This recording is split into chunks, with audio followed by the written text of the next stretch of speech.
আসসালামু আলাইকুম গাইস। আশা করি সকলে ভালো ভালো আছেন এবং সুস্থ আছেন। তো আজকে আপনাদের সামনে একটি ঘটনা নিয়ে হাজির হয়েছি। লোকমুখে প্রচলিত একটি ভৌতিক কাহিনী। তো ঘটনার নাম দেওয়া হয়েছে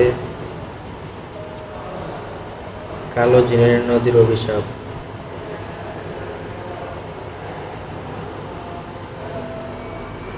তো আপনাদের একটি কথা বলতে চাই, ঘটনা ভালো লাগলে শেয়ার করবেন এবং আমার চ্যানেলটি সাবস্ক্রাইব করে পাশে থাকবেন। পাশে থাকা বেল আইকন অল ক্লিক করে দিবেন। তো ঘটনায় চলে যাচ্ছি। বাংলাদেশের একটি নদীবর্তী গ্রাম। তো ঘটনাটি ছিল 17 সেপ্টেম্বর 2018। দিনের বেলায় নদীটি ছিল শান্ত ও সুন্দর, কিন্তু রাত হলেই গ্রামের মানুষ এই নদীর দক্ষিণ দিকের বাঁকের নাম পর্যন্ত উচ্চারণ করতে চাইত না। গ্রামের প্রবীণ ব্যক্তিরা বলতেন, বহু বছর আগে সেই স্থানে রহস্যজনকভাবে কয়েকজন ছেলে নিখোঁজ হয়েছিল। তারপর থেকে জায়গাটি নিয়ে নানা লোককথা ছড়িয়ে পড়ে। তো সেই গ্রামের 3টি ছেলে ছিল, তারা 3 বন্ধু, নাসির, মাহিম আর রায়হান। এই গল্পগুলোকে কুসংস্কার বলে মনে করত তারা। ছোটবেলা থেকেই একসাথে মাছ ধরত, নদীতে সাঁতার কাটত এবং রাত জেগে অভিযানে বের হতো। সেদিন সন্ধ্যায় গ্রামের চায়ের দোকানে বসে গল্প করছিল তারা। তখন গ্রামের প্রবীণ আব্দুল করিম চাচা ধীরে ধীরে এসে বললেন, বাবারা, আজ রাতটা ভালো না, নদীর দক্ষিণ বাঁকে যেও না। নাসির হেসে বলল, চাচা, এসব পুরনো গল্পের এখন আর কেউ ভয় করে না। করিম চাচা দীর্ঘ শ্বাস ফেলে বললেন, সব গল্প হাসির নয়, কিছু গল্প মানুষকে বাঁচিয়ে রাখার জন্য বলা হয়। তো করিম চাচার কথা শুনল না। তখন তারা সেখান থেকে চলে আসে। তারপর রাত বাড়তে লাগলো। ঘড়িতে যখন 11:30, আকাশে মেঘ, চাঁদের আলো প্রায় নেই। 3 বন্ধু জাল, টর্চ ও কেরোসিনের লণ্ঠন আর ছোট্ট একটা নৌকা নিয়ে নদীর দিকে রওনা হলো। নদীর পাড়ে পৌঁছাতেই তারা লক্ষ্য করল আশপাশ অদ্ভুত নীরবতা। সাধারণত এই সময় ঝিঝি পোকার শব্দ, ব্যাঙের ডাক কিংবা দূরের কুকুরের আওয়াজ শোনা যায়, কিন্তু সেদিন সেখানে কোনো শব্দই ছিল না। সব শব্দ হঠাৎ থেমে গেছে। ফাহিম ফিসফিস করে বলল, আজ পরিবেশটা অন্যরকম লাগছে। রায়হান চুপ করে থাকলো। রায়হান বলল, চুপ করে থাক, হয়তো বৃষ্টি হবে। তারা নৌকা ঠেলে নদীর মাঝামাঝি চলে গেল। প্রথমে সবকিছু স্বাভাবিক ছিল। জাল ফেলতেই কয়েকটি মাছ ধরা পড়ল। হঠাৎ নদীর ওপার ঘন কুয়াশা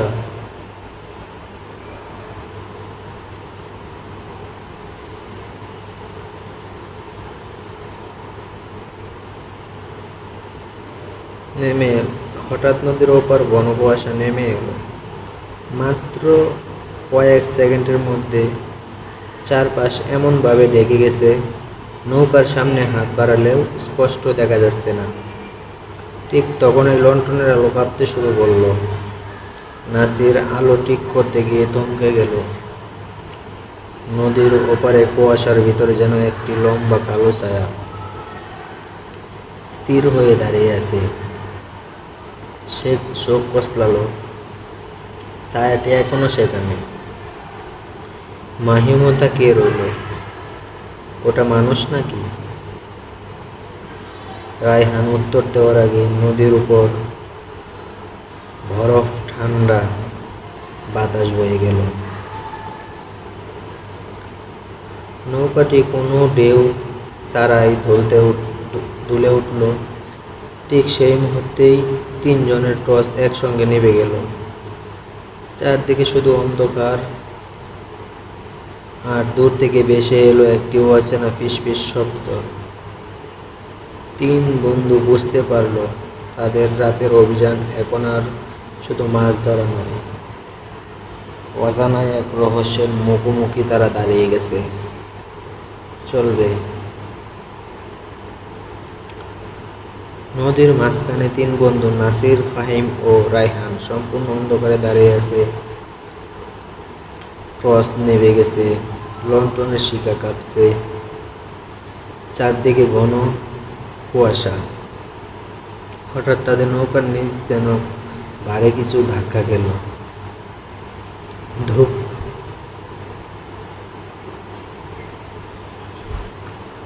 নৌকাটি জোরে দুলে উঠল।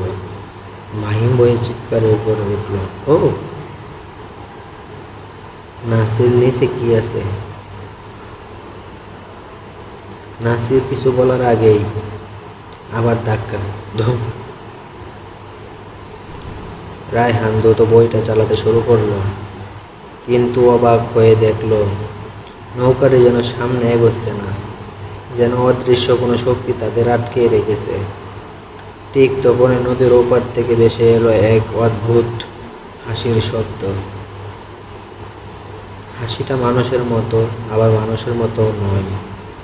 তিন বন্ধুর বুকের ভিতর কাঁপন শুরু হলো।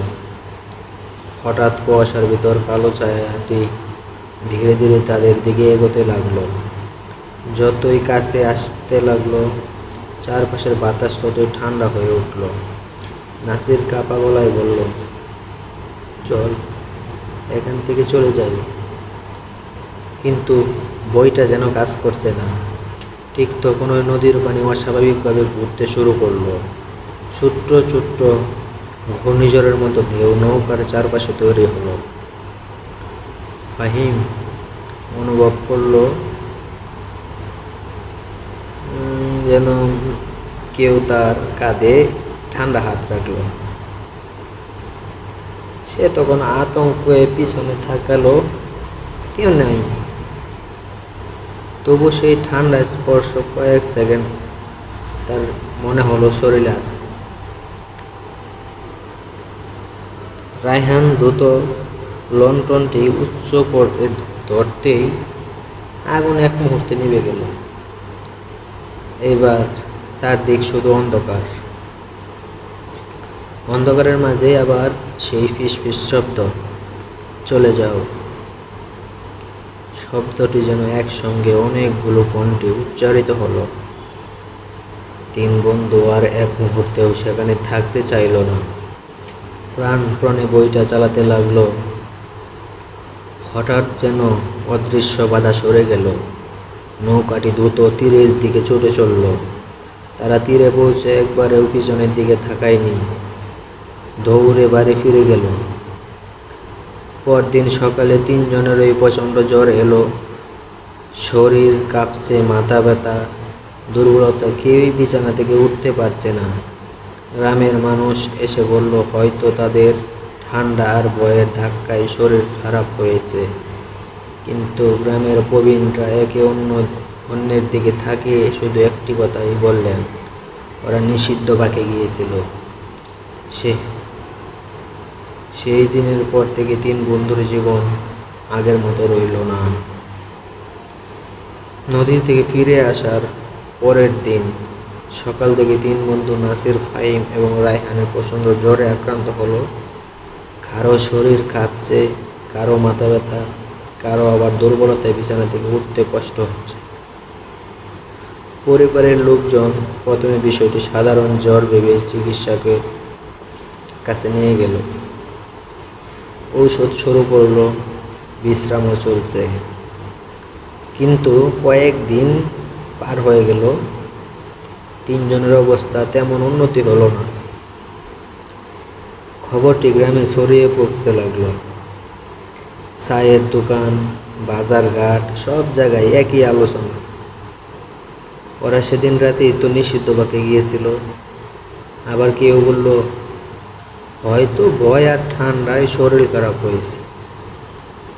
গ্রামের প্রবীণ আব্দুল করিম চাচা 3 বন্ধুর বাড়ি গিয়ে শুধু একটি কথাই বললেন, ভয় পেও না, মানুষ অসুস্থ হতে পারে নানা কারণে, তবে রাতের নদীকে অবহেলা করা ঠিক নয়। দিন গড়িয়ে সপ্তাহ হয়ে গেল। নাসিরের জ্বর ওঠানামা করছে, ফাহিমের দুর্বলতা বেড়ে গেছে, রায়হান খুব অসুস্থ হয়ে মাঝে মাঝেই কিছুটা সুস্থ বোধ করছে। রাতে 3 বন্ধু নিজের অভিজ্ঞতা মনে করার চেষ্টা করলো। নাসির বলল, সেদিন কুয়াশার মধ্যে যে ছায়াটা দেখেছিলাম সেটা কি সত্যি ছিল? ফাহিম ধীরে উত্তর দিল, আমি জানি না, হয়তো চোখের ভুল, কিন্তু সেই রাতটা আমি তো কোনো দিনও ভুলতে পারবো না। রায়হান চুপ করে রইল। তার মনে হচ্ছিল সেই রাতের ভয়টা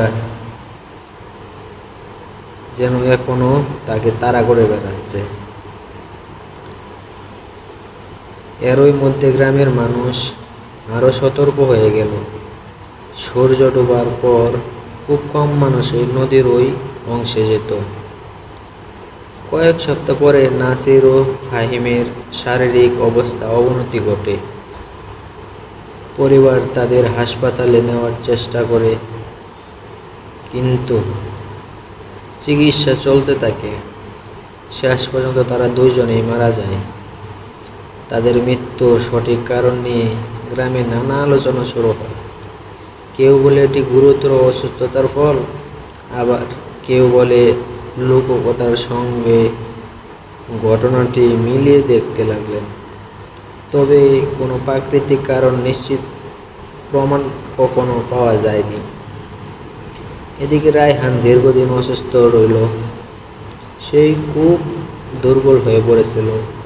পরিবারের সদস্যরা নিয়মিত চিকিৎসা পাশাপাশি গ্রামের এক অভিজ্ঞ কবিরাজের কাছেও তাকে নিয়ে গিয়েছিলেন। কবিরাজ বিশ্রাম ও পরিচর্যা এবং কিছু ভেষজ ব্যবহারের পরামর্শ দিলেন। সময়ের সঙ্গে সঙ্গে চিকিৎসা ও পরিচর্যার ফলে রায়হানের শারীরিক অবস্থা ধীরে ধীরে উন্নতি হতে শুরু করল। কিন্তু তারা